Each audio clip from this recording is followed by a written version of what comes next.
Hello folks, it's Mr. Hess back with part 2 of the Chapter 7 review. And the two problems that I was needing to do a separate video for here. I wanted to get this aerial view here of a grid of a XY coordinate plane. And on problem number 11, they want us to do a dilation. Both of these are going to be dilations.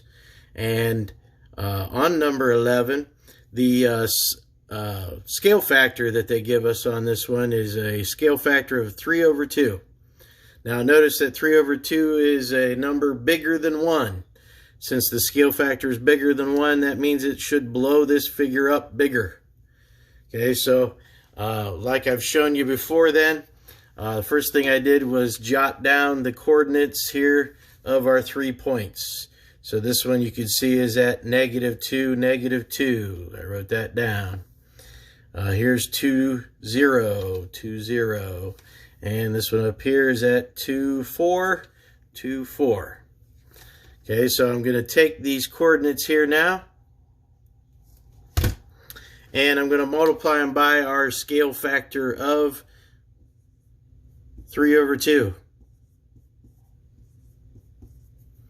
Okay, and again, treat it like you're distributing. You're going to take that 3/2 times both of these, the x and the y value. Okay, and you know, a lot of times the coordinates here are convenient because they'll do a lot of canceling here and end up giving you, more often than not, some nice whole number coordinates. You know, like this -2 I could write as -2/1. The 2 on bottom here would cancel with the 2 on top. So I'd just be left with a -1 up here now and a +1 here. And then you would multiply straight across. So -1 times 3 is -3. 1 times 1 is just 1. So that's -3/1, or just -3. Okay, I would do the same here. I would take that same 3/2 times this -2 as well, and I should get the same result. So it should also be a -3. Okay, now I move on to this one down here. I'm going to take my 3/2 times the 2. Now up here I already took 3/2 times -2 and got -3. So 3/2 times +2 should be +3. And then 3/2 times 0. Well, anything times 0 is just 0. So there's the new coordinates for that point. Okay, and then finally down here, distribute my 3/2 again. So 3/2 of 2 would be, just like I did up here, would be 3. And then I got to take 3/2 times the 4. I'm going to call that 4/1.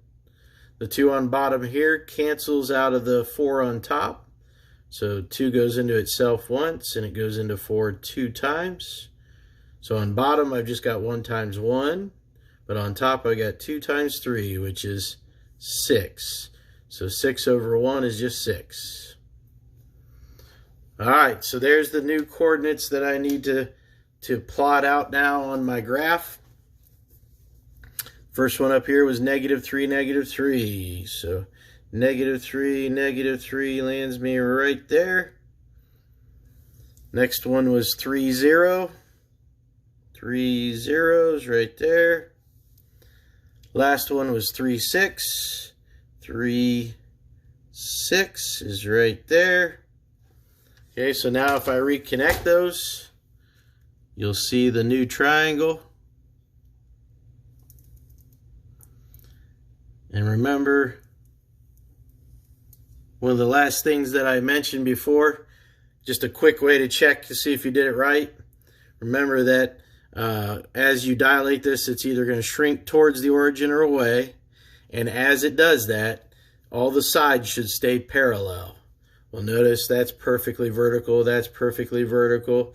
These two appear to be parallel, and those two appear to be parallel. So I'm pretty confident I did that one correctly. Okay, so that was problem number 11. Okay, problem number 12 is another dilation problem.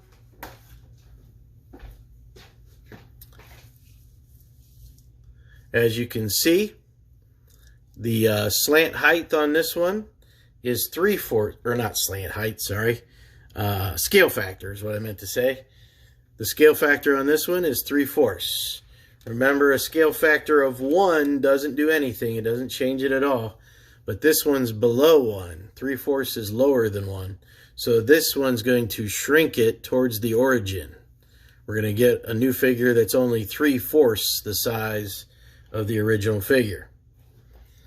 Alright, so the first thing I need to do though is jot down the vertices of my current polygon here.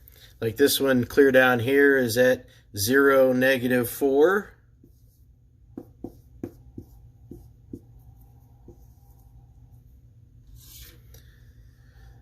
This one over here is at 6, -4.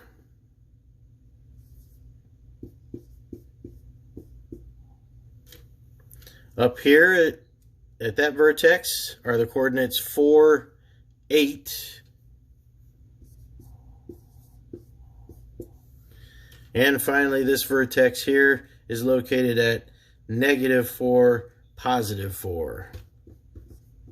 -4, +4.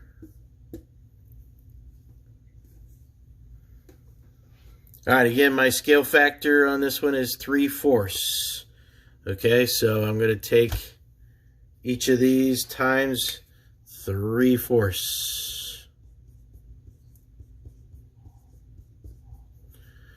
So let's distribute that 3/4. Now, anything times 0 is just going to be 0. So there's the x coordinate of my first point here. Okay, and then this -4 I'm going to call -4/1. The 4 on bottom here cancels out of the 4 on top. So I'm just left with a 1 here and a -1 up there. 1 times 1 on the bottom is just going to be a 1, so this will be a nice whole number. -1 times 3 is -3. And we do it again. Take that 3/4 and distribute it. 3/4 times 6. We'll call that 6/1. The 4 on bottom here part of it does cancel out with the 6. I mean, 2 goes into both of them. 2 goes into 4 2 times. 2 goes into 6 3 times. Okay, now on bottom this time, 1 times 2 is going to give me a 2. So this won't be a nice whole number. But 3 times 3 on top gives me 9. So it's 9 halves, or 4 1/2 in other words. We already took 3/4 times -4 up here and got -3. So I'm going to do the same here. And that even helps me on this one. 3/4 of 4 would be, instead of -3, would be a +3 since this was a +4. And then 3/4 of 8. We'll call that 8/1. The 4 down here goes into the 8 2 times. I'm going to put a 1 down here. Now, on the bottom, I'll have 1 times 1, so that'll just be a 1, and it'll be a nice whole number. 2 times 3 on top gives me 6. And finally, down here, 3/4 of -4. We've already done, like back on this problem, for example, and got -3. And then, of course, 3/4 of +4 would then be +3.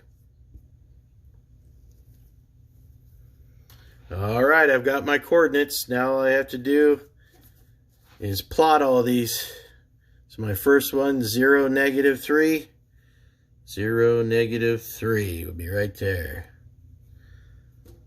The next one, remember, is 4 1/2, -3. 4 1/2, -3. So 4 1/2, -3 would be right there, right in between the 4 and 5 values of the x here. 3/6 is my next one. 3 6 would be right there. And my last one is -3, +3. -3, +3 is right there. Now if I rejoin those, you'll see the shape come together.